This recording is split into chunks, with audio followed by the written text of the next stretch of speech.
Section 4.1, Max and Min Values. Chapter 3 gave us all of the derivative rules that we needed, and also a few applications. In Chapter 4, we're going to take a look at some more applications. One of the most important of those is what's called optimization, which could mean minimizing the costs of production, maximizing the profit of a business, maximizing the acceleration of a plane, etc. So essentially, optimization means looking for maximum or minimum values. There are a couple of ways to define max or min. If we are given just a simple function over an interval, we may be able to define what are called the absolute maximum and absolute minimum, is what that second word should say. So here's the definition. Let C be a number in the domain capital D of a function f. Then f of C is the absolute maximum value of f on that domain D if f of C is greater than or equal to f of x for all x in D.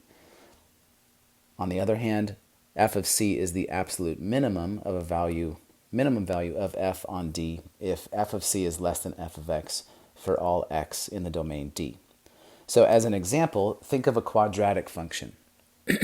We could have a quadratic function that opens up or one that opens down. If you have a quadratic function that opens down, then at the top where the vertex is, that would be the absolute maximum. And so C would be the horizontal value, and then f of C would be the vertical value. If you have a quadratic that opens up, then the vertex is at the bottom. That's an absolute minimum. And again, C would be the x value, and f of C would be the y value. However, we may also be able to define a local maximum or local minimum. So it's not absolute over the whole function, but just localized to a point. Some people have also used the words relative max or relative min. In that case, the number f of C is a local maximum value of f if f of C is greater than f of x when x is near C. Or you could have a local minimum value of f if f of C is less than f of x where x is near C. You can see this in the graph of a sine function. So in a sine function, like here's one period of a sine function, there is a local max and also a local min, as long as we restrict our focus to around those values. So if I just focus on x values that are near the x value that gives me the maximum, that would be a local max. And on the same token, if I just focus on x values that are near the value that gives me this minimum, then that's where I would find a local min. So these extreme values or optimal values, they have two parts. Where are they located? That's the x value. And then what are the values? That is the y value. So let's start with an example. What are the absolute or local extreme values, max or min, in the graph of y equal x cubed? So we just saw a couple of examples where we had a couple of easy graphs. Here's another one. So if we wanted to graph x cubed, we could just think taking some x values and cubing them. So for 1, we would get a y value of 1. For 2, we would get a y value of 8.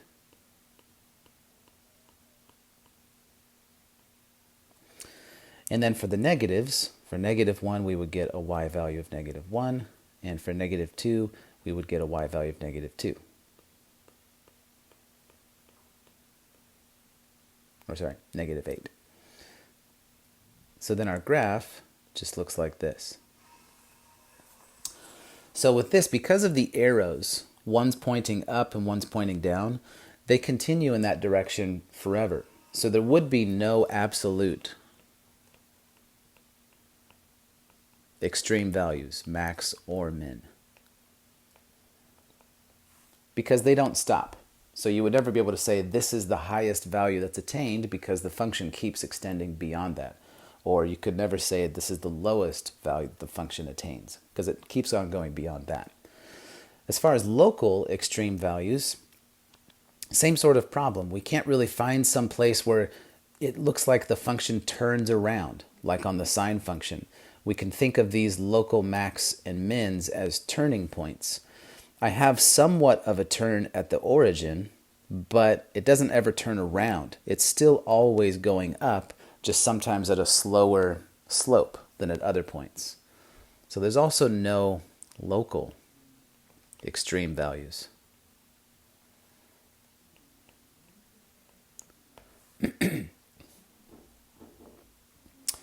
So let's look at another example. Find the absolute and local extreme values of f of t equal to cosine t, where t is between negative 3 pi over 2 and positive 3 pi over 2. So here I'm just going to graph my cosine function. We'll say that that's the y-axis. And so negative 3 pi over 2, we'll say is here, which means this is negative pi, and this is negative pi over 2. And then I'll also go to the right, pi over 2, pi, and 3 pi over 2. So for our cosine graph, we would have amplitude of 1. So then at the y-axis, it would have a value of 1. And then if I went to the right, this is what that part of the graph would look like. And then because of the period nature of the cosine function and also symmetry, this is what it looks like going to the left.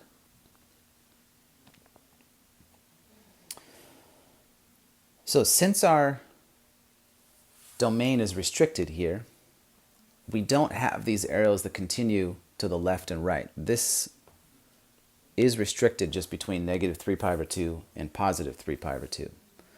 So we can actually see that there is an absolute maximum value right here.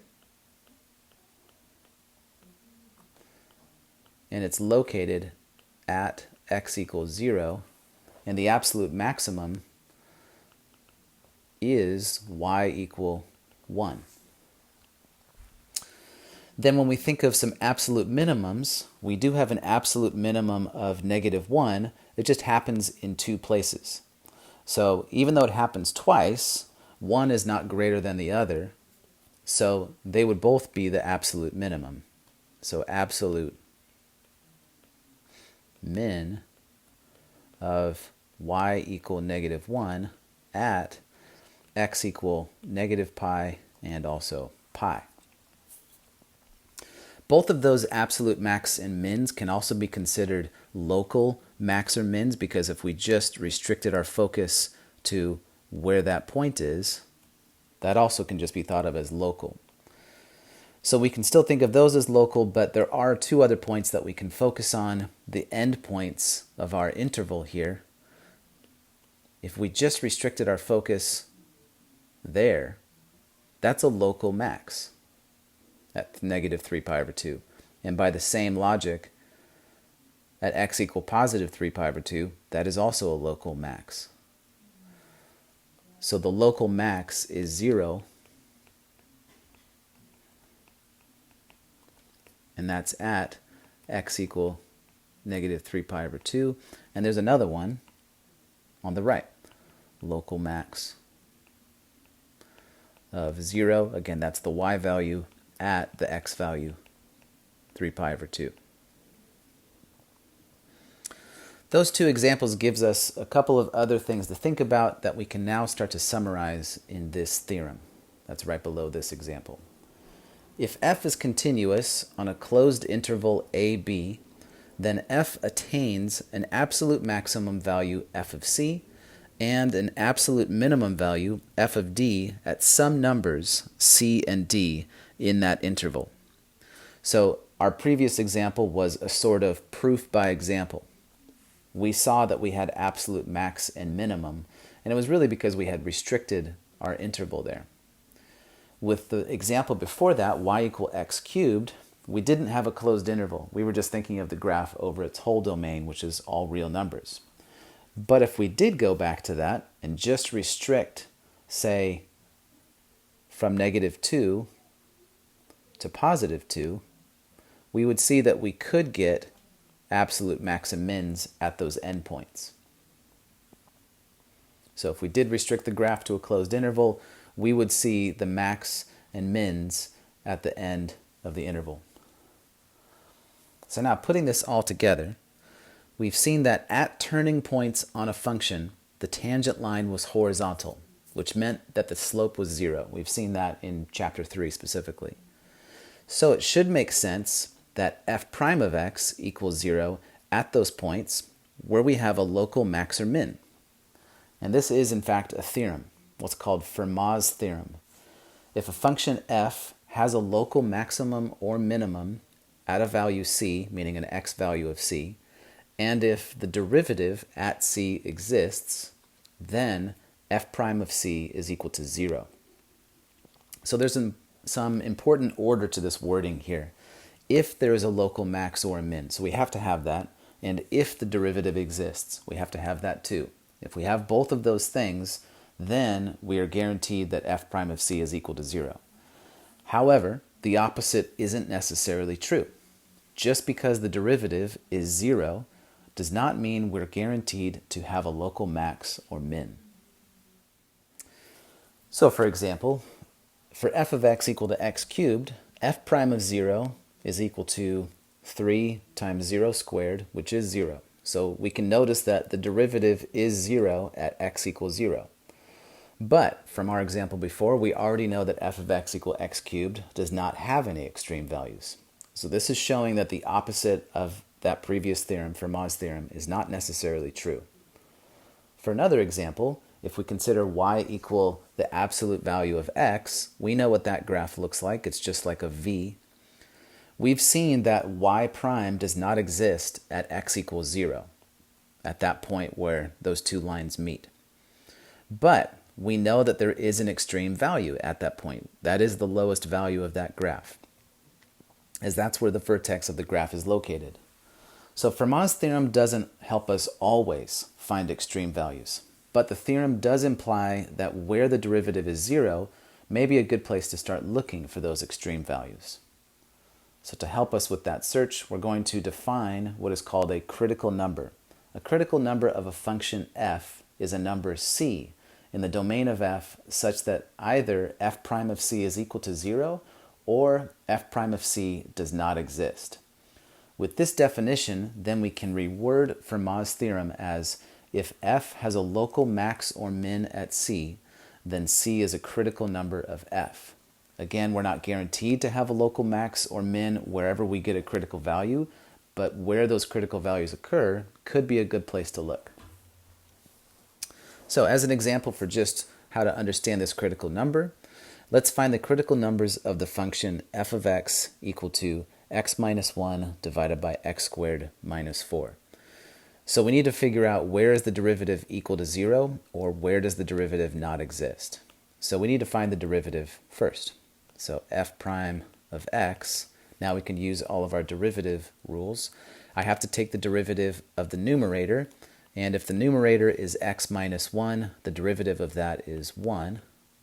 And then I have to multiply that by the denominator, which is x squared minus 4.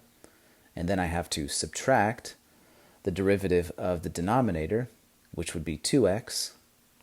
And then I have to multiply that by the numerator, which is x minus 1.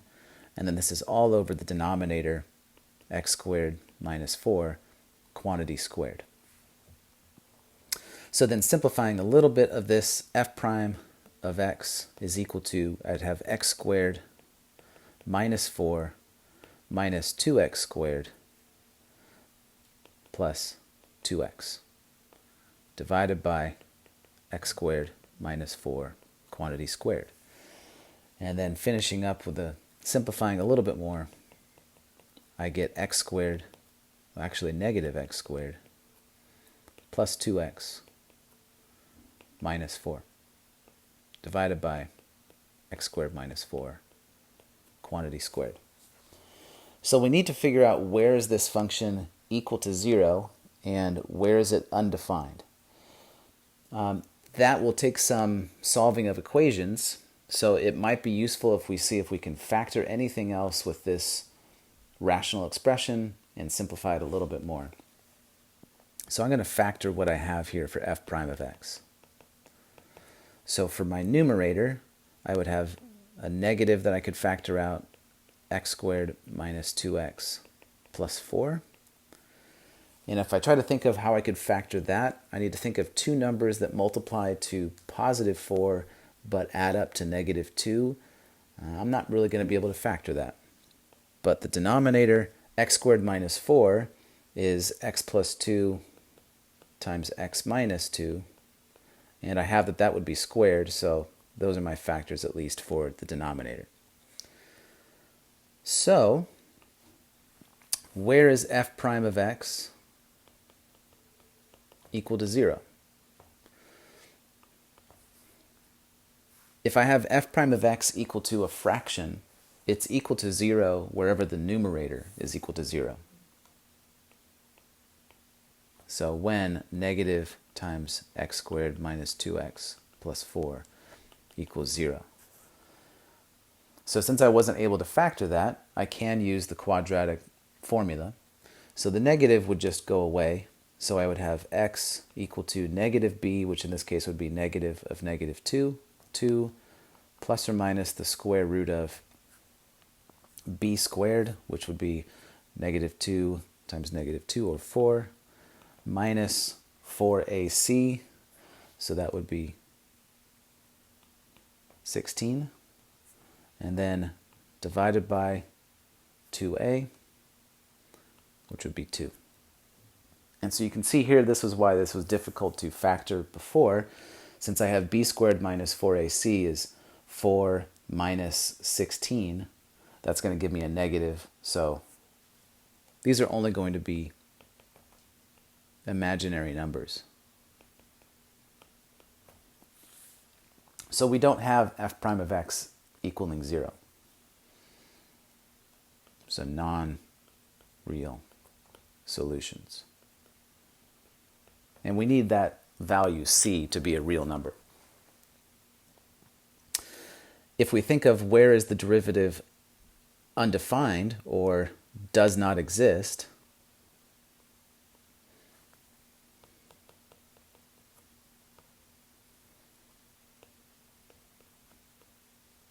that happens where the denominator is equal to 0.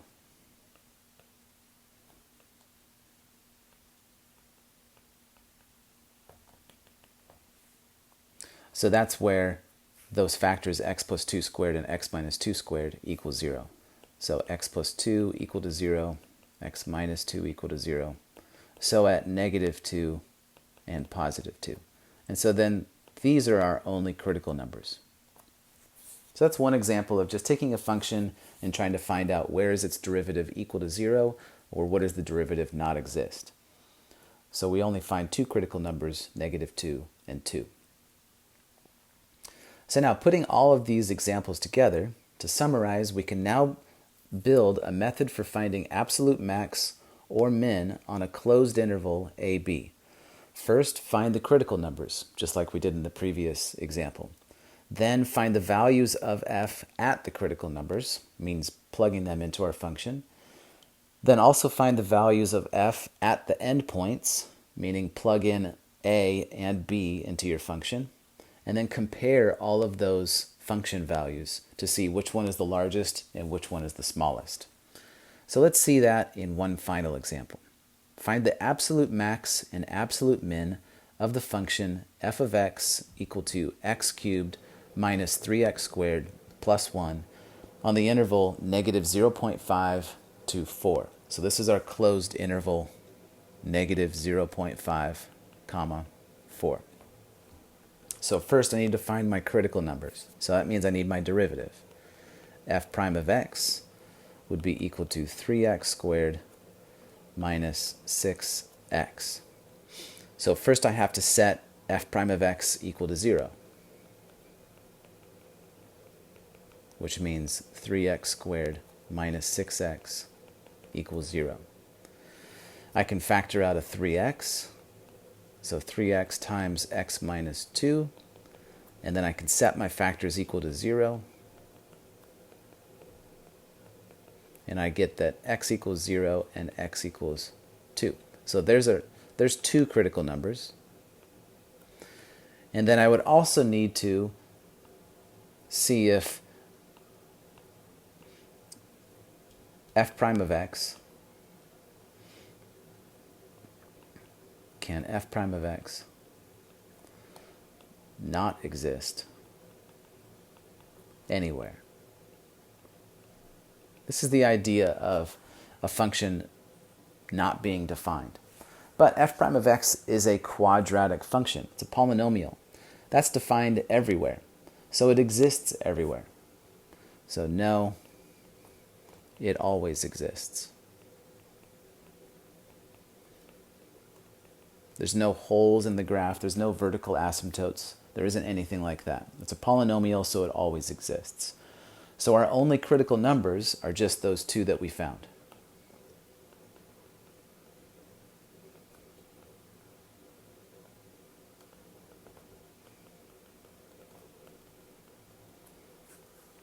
So then we need to find the values of our function f at the critical numbers. So now I'm done with my derivative.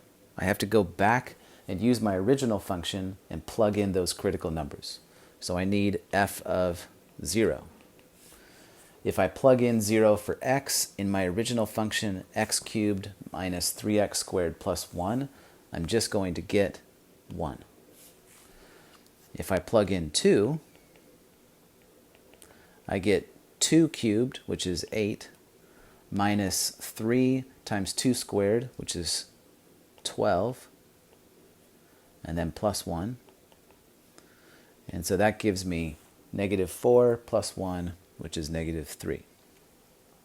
So I've found my critical values. I found the value of the function at those critical numbers.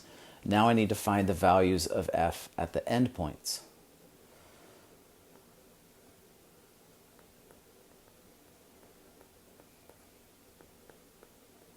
So I need to plug in negative 0.5 because that was the lower endpoint. And then I also need to plug in 4. So f of negative 0.5 means I'll have to take negative 0.5 and cube it, and then subtract 3 times negative 0.5 squared, and then add 1.